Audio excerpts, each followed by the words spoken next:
Opa, tudo bem? Como você está? Estamos aqui hoje, mais um dia, para poder completar esse desafio aqui, né, da leitura bíblica por durante um ano. Só que hoje não é um dia qualquer. Hoje é o dia que o Senhor ressuscitou dentre os mortos. Ele, que veio até aqui, colocou os seus pés sobre essa terra, passou por muitas e muitas dificuldades, muitas e muitas dores, foi morto na cruz e ressuscitou ao terceiro dia para nos salvar.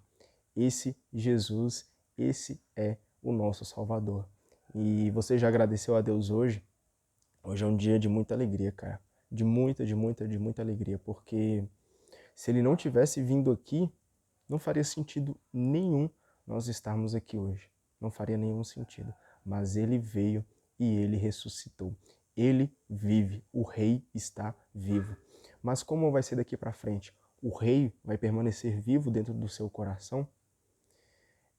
Deus ele quer permanecer vivo todos os dias dentro da nossa alma, dentro do nosso espírito. Por isso nós temos que dar espaço para que ele entre em nossa vida e que ele possa reinar, para que ele possa viver de fato dentro da nossa vida.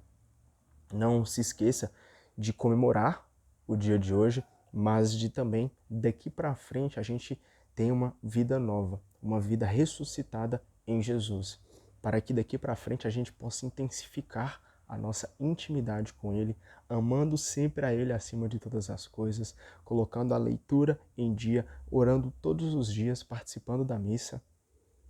Faça isso.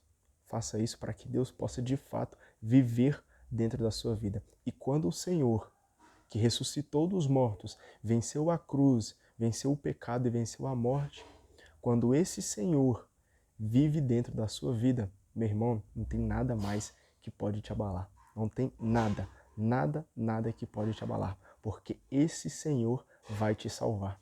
Esse Senhor vai te dar a vida eterna. Então confie em Deus e viva a vontade dele, pois pode ter certeza que vai ser só coisa boa, vai ser só alegria, pois todos aqueles que confiam no Senhor alcançarão a vida eterna, tá bom?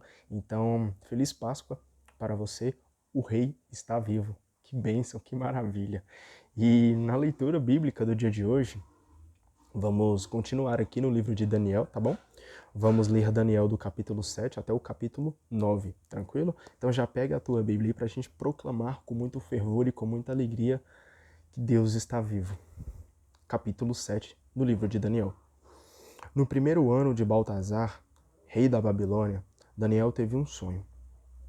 Imediatamente, escreveu as imagens que lhe povoaram a mente enquanto dormia. Daniel fez o seguinte relato. Durante a noite, tive esta visão. Os 4 ventos reviravam o mar imenso. 4 enormes feras surgiram do meio do mar, cada uma diferente da outra. A primeira parecia um leão com asas de águia.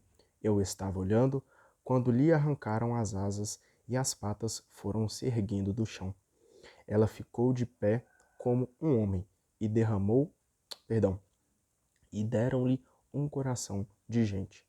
Depois apareceu uma segunda fera, que parecia um urso. Estava de pé de um lado só e tinha na boca 3 costelas entre os dentes. Disseram-lhe, vamos, coma bastante carne. Depois viu uma outra fera parecida com um leopardo. Tinha no lombo 4 asas de ave e 4 cabeças, e lhe deram o poder. Em seguida tive outra visão noturna. Vi uma... Desculpa.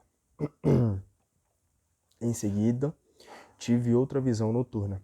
Vi uma quarta fera que era medonha, terrível e muito forte. Tinha enormes dentes de ferro, com os quais comia e esmagava tudo, e calcava com os pés o que sobrava. Era diferente das outras feras, porque tinha 10 chifres.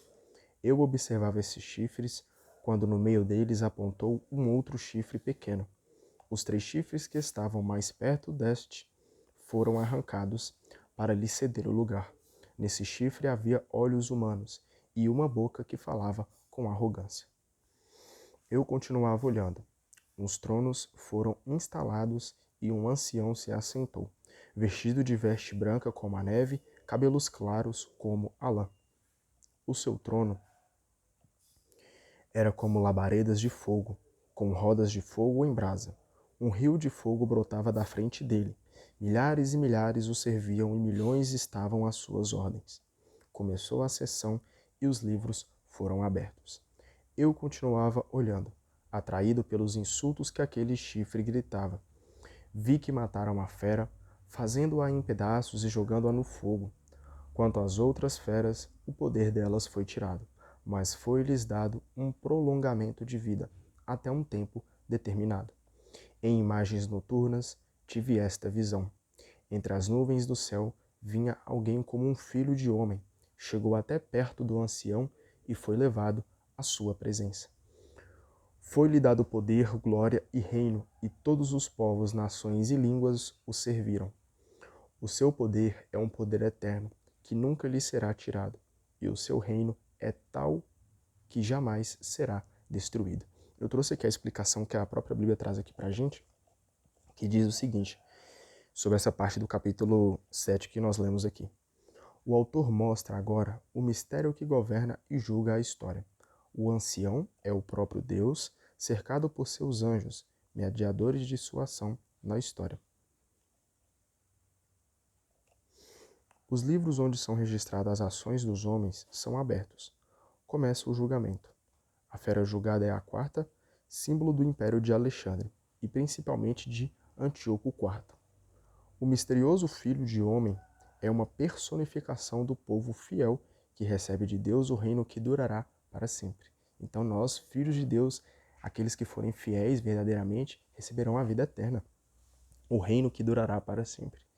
O Novo Testamento vê Jesus, o instaurador do reino de Deus, como esse misterioso Filho de Homem que vem do céu. Olha para você ver, anos antes, já se falava sobre Jesus. Que maravilha! Eu, Daniel, me senti com o espírito perturbado dentro de mim. As visões de minha mente me deixaram apavorado. Cheguei perto de um dos presentes e lhe perguntei o que era tudo aquilo. Ele me respondeu, dando-me a explicação completa. As 4 feras enormes são os 4 reinos que surgirão na terra, mas os santos do Altíssimo receberão o reino e o possuirão para sempre. Depois eu quis saber o que significava a 4ª fera, que era diferente das outras, medonha, com enormes dentes de ferro e unhas de bronze, que comia, esmagava e triturava todo o resto com os pés. Quis saber também o que significavam os 10 chifres que havia na sua cabeça, e aquele outro chifre que foi aparecendo e fazendo cair os 3 que lhe estavam mais perto, e que tinha olhos e uma boca que falava com arrogância e tinha uma envergadura maior que dos outros chifres. Observando, vi que esse chifre fazia guerra contra os santos e os derrotava, até chegar o ancião para fazer justiça aos santos do Altíssimo. E chegou a hora, quando os santos tomaram posse do reino. Ele então me explicou, surgirá no mundo um 4º reino, que será diferente dos outros reinos. Ele devorará o mundo inteiro e depois pisará e esmagará. Seus 10 chifres são 10 reis que surgirão nesse reino, e depois deles, surgirá outro rei. Ele será diferente dos 10 primeiros, e derrubará do trono 3 reis. Blasfemará contra o Altíssimo e perseguirá seus santos. Pretenderá modificar o calendário e a lei de Deus. Os fiéis serão entregues em suas mãos por 3 anos e meio. O tribunal, porém, se instalará e retirará dele o poder, e esse rei será destruído e aniquilado até o fim. O reino, o império e a grandeza de todos os reinos que existem debaixo do céu serão entregues ao povo dos santos do Altíssimo. O seu reino será um reino eterno, e todos os impérios o servirão e lhe prestarão obediência. Aqui termina a história. Eu, Daniel, fiquei com os pensamentos embaralhados, empalideci e guardei tudo na memória. Trazendo aqui mais uma vez a explicação que a Bíblia traz para a gente sobre essa última parte aqui do capítulo 7, diz o seguinte: o cerne do texto é a luta que o povo de Deus terá que sustentar na história contra os impérios opressores. Ou seja, o povo de Deus sempre tendo que batalhar contra a opressão. E principalmente, né, nos dias atuais, aqui trazendo mais aqui para os dias atuais, o pecado. O pecado, as vontades da carne, os desejos carnais, viver ali só pelos seus desejos. Isso nos oprime, isso nos oprime. Nós devemos bater forte contra isso, porque o Senhor quer nos salvar. Então pedir a Ele força, pedir a Ele sabedoria, pedir a Ele saúde e inteligência para de fato viver a vontade dEle e não a vontade do mundo. Mas a vitória será do povo fiel, que receberá de Deus o reino e reinará para sempre. Ou seja, o povo fiel a Deus triunfará. Esse povo fiel alcançará a vitória. E a vitória que nós celebramos no dia de hoje, que é a ressurreição do nosso Senhor, é esse triunfo que Jesus quer para a nossa vida. Que nós nos arrependemos dos nossos pecados, nós tomemos a nossa cruz, sigamos a Ele e amamos a Ele sobre todas as coisas, amando a Ele verdadeiramente. E assim nós triunfaremos, porque nós o encontraremos na glória, para viver assim a vida eterna. Então seja firme, seja fiel, não viva o pecado, viva a vontade de Deus, viva os propósitos que o Senhor quer para a tua vida, pois é assim que nós vamos triunfar, morando com o Papai do céu, lá com Ele, junto no céu. Que assim seja. Capítulo 8 do livro de Daniel. No terceiro ano do reinado de Baltazar, eu, Daniel, tive uma visão, depois daquela que já havia tido.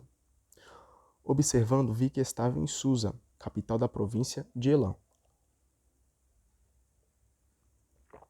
Eu estava olhando e vi que me encontrava junto ao rio Ulai. Levantei os olhos e vi junto ao rio, de pé, um carneiro. Tinha chifres altos e um era mais alto que o outro, e esse mais alto foi o que apareceu por último. Notei que o carneiro dava chifradas para o poente, para o norte e para o sul, e nenhum animal lhe resistia. Ninguém escapava dele, pois fazia o que queria e progredia sempre.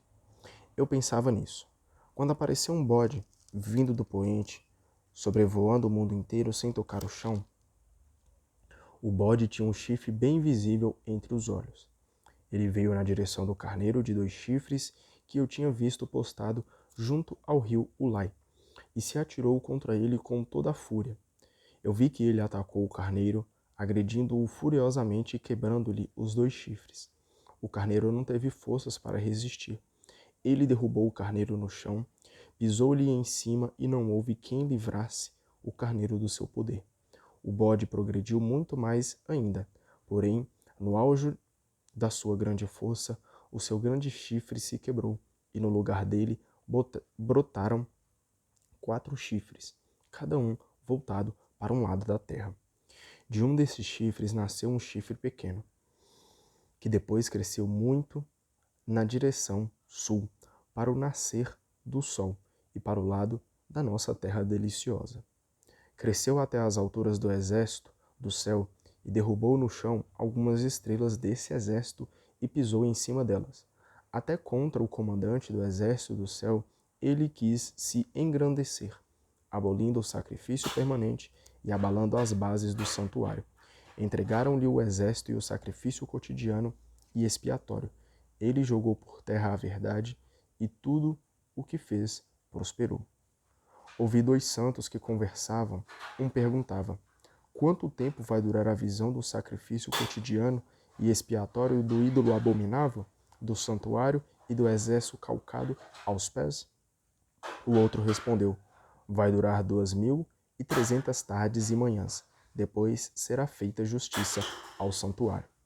Eu, Daniel, estava olhando e procurando entender a visão, quando de repente apareceu de pé, diante de mim, a figura de um homem. Então, vindo do rio Ulai, ouvi uma voz que gritava: Gabriel, explica a visão para ele. Ele se dirigiu para o lugar onde eu estava, quando se aproximou, e eu me assustei e caí de bruços por terra. Ele disse: homem, entenda que a visão se refere ao tempo final. Ele falava comigo e eu, desmaiado, continuava de bruços no chão. Tocou em mim e me fez ficar de pé como estava antes. Depois continuou: eu explicarei a você o que acontecerá no tempo final da ira, porque é do tempo final que se trata. O carneiro de 2 chifres que você viu é o reino dos medos e dos persas. O bode é o rei da Grécia, e o chifre enorme que tinha entre os olhos é o primeiro rei. Quebrado este, os 4 chifres se cresceram no seu lugar. São os 4 reis que substituirão o primeiro, mas não com o mesmo poder. E no final dos seus reinados, depois de se completarem os seus crimes, surgirá um rei ousado e esperto nas intrigas, de força indomável, prodigiosamente destruidor e bem-sucedido em tudo o que faz. Destruirá poderosos e também o povo dos santos. Com a sua astúcia, fará triunfar a fraude em suas ações. Ele se engrandecerá a seus próprios olhos, tranquilamente destruindo muita gente. Até contra o chefe dos chefes ele se colocará. Mas, se ninguém fazer nada, ele será destruído. A visão das tardes e manhãs é verdadeira. Você, porém,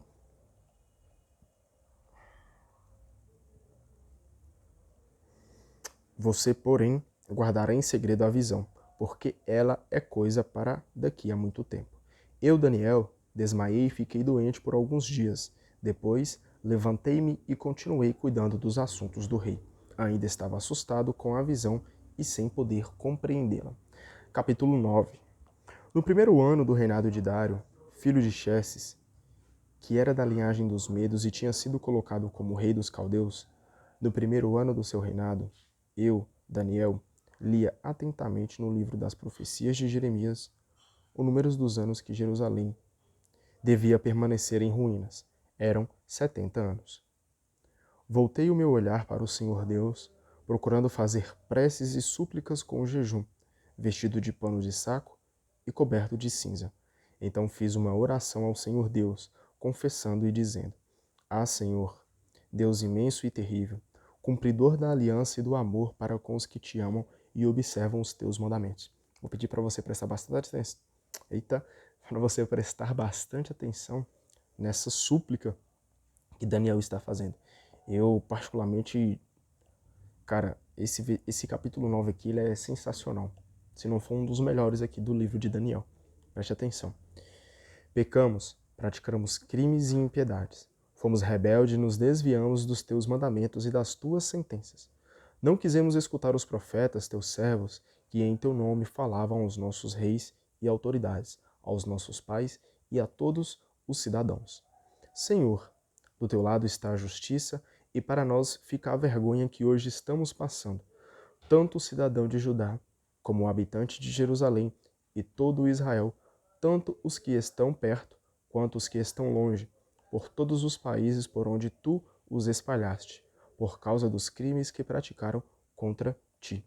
Sim, ó Javé, para nós, para nossos reis, nossas autoridades e nossos pais, só fica a vergonha que estamos passando, pois pecamos contra ti. Esse versículo, ele se encaixa perfeitamente nos dias de hoje, porque, sabe, uma coisa que eu estava muito refletindo na Sexta-feira Santa, ou foi no Sábado Santo? Não, foi na Sexta-feira Santa. É que uma das coisas que mais me pegava era a vergonha. Sério, de você ver, tipo assim, na Via Sacra, né? O pessoal faz ali a encenação de Jesus carregando a cruz, e a gente vai recordando, né? A gente vai imaginando como que ele de fato sofreu por carregar a cruz, por carregar os nossos pecados, né? E morrer por causa nossa. E ao mesmo tempo que vinham vários e vários sentimentos, né? É uma mistura de vários sentimentos, mas um deles que eu percebi é a vergonha, porque, sabe, me dá tanta vergonha de ser pecador, tanta vergonha de Jesus ter vindo aqui, ter morrido na cruz, e mesmo assim eu ainda, por muitas vezes, escolho mais o pecado do que a intimidade com Ele, do que o amar a Ele sobre todas as coisas. E isso é um motivo de muita vergonha. Muita vergonha. É incrível como o ser humano ele consegue ser bobo, né? E não conseguir amar a Deus verdadeiramente. É motivo de muita vergonha, cara. É motivo de muita vergonha. Porque nós pecamos todos os dias, todas as vezes contra o nosso Salvador. Por isso que é necessário a gente buscar arrependimento sincero todos os dias, cara. O arrependimento verdadeiro, pedir a Ele perdão. Perdão porque não é pelas nossas mãos que nós somos perdoados, não é pelas coisas boas que a gente procura fazer que nós somos perdoados. Mas é porque Deus, Ele sim é misericordioso e nos perdoa, porque nós não merecemos nem um pouco. Arrependemos hoje e daqui 5 minutos, daqui 2 minutos, daqui, sei lá, 1 segundo a gente tá pecando de novo. Então é buscar cada dia mais se arrepender, confessar, buscar a confissão e ler a palavra, orar, criar intimidade com o Senhor, sentar com Ele junto à mesa, passar tempos e tempos, horas e horas junto com Deus, para que a gente de fato possa viver a vontade dEle. Viver a vontade dEle para que assim a gente consiga cada dia mais estar mais próximo dEle, mesmo na nossa pequenez. Porque só vai ser nessa busca incessante que Ele vai nos julgar. E só Ele vai saber se nós de fato merecemos viver a vida eterna junto com Ele. Mas faça a sua parte. Faça a sua parte de forma verdadeira. Se arrependa de forma verdadeira. Busque a intimidade com Ele de forma verdadeira. Porque Ele vai olhar por nós. Ele vai escutar, assim como vai falar aqui mais à frente, que Daniel vai ser escutado. Nós não vamos ler aqui hoje, mas eu até já dei uma lida aqui. No capítulo 10 fala que Deus ouviu a oração de Daniel. Mesmo Daniel sendo um grande pecador, Deus ouviu a oração dele. Então vamos nos esforçar para sermos santos, vamos nos esforçar para ser íntimos do Senhor, porque Ele escuta as nossas orações, Ele escuta. Então não vamos nos esforçar para ser pecador, não, para pecar, porque já pecamos às vezes até de forma inconsciente, mas vamos nos esforçar de fato para viver a vontade de Deus, pois é só com Ele, é só nele que nós encontraremos a salvação. E é isso. Com o Senhor nosso Deus está a misericórdia e o perdão, porque nos revoltamos contra Ele, não obedecemos a Javé nosso Deus, para andarmos de acordo com as leis que Ele nos deu por meio dos profetas, seus servos. Todo Israel desrespeitou a tua lei e se afastou para não te obedecer. Então caíram sobre nós as maldições e ameaças que estão escritas na lei de Moisés, servo de Deus, pois pecamos contra o Senhor. Ele cumpriu as ameaças que tinha feito contra nós e nossos governantes, mandando sobre Jerusalém uma calamidade como jamais aconteceu debaixo do céu. Toda essa desgraça nos veio tal qual está escrita na lei de Moisés. Mas nós não procuramos agradar a Javé nosso Deus, arrependendo-nos de nossos pecados e levando a sério a sua fidelidade. Javé se encarregou dessa desgraça e fez que ela chegasse até nós, pois Javé nosso Deus nos trata com justiça, porque não lhe obedecemos. Agora, Senhor nosso Deus, tu que tiraste o teu povo da terra do Egito com mão forte, criando para ti essa fama que dura até hoje, nós pecamos e praticamos a impiedade. Senhor, conforme a tua justiça, afasta de Jerusalém a tua cidade e do teu santo monte a ira e a cólera, por causa dos nossos erros, por causa dos pecados de nossos antepassados. Jerusalém e o teu povo são desprezados pelos povos vizinhos. Agora, Deus nosso, ouve a oração e as súplicas do teu servo, e por causa da tua honra, faze brilhar a tua face sobre o teu templo destruído. Meu Deus, inclina teu ouvido e escuta-me. Abre os olhos e vê a desolação, e olha para a cidade sobre a qual foi invocado o teu nome, porque não é confiando em nossa justiça,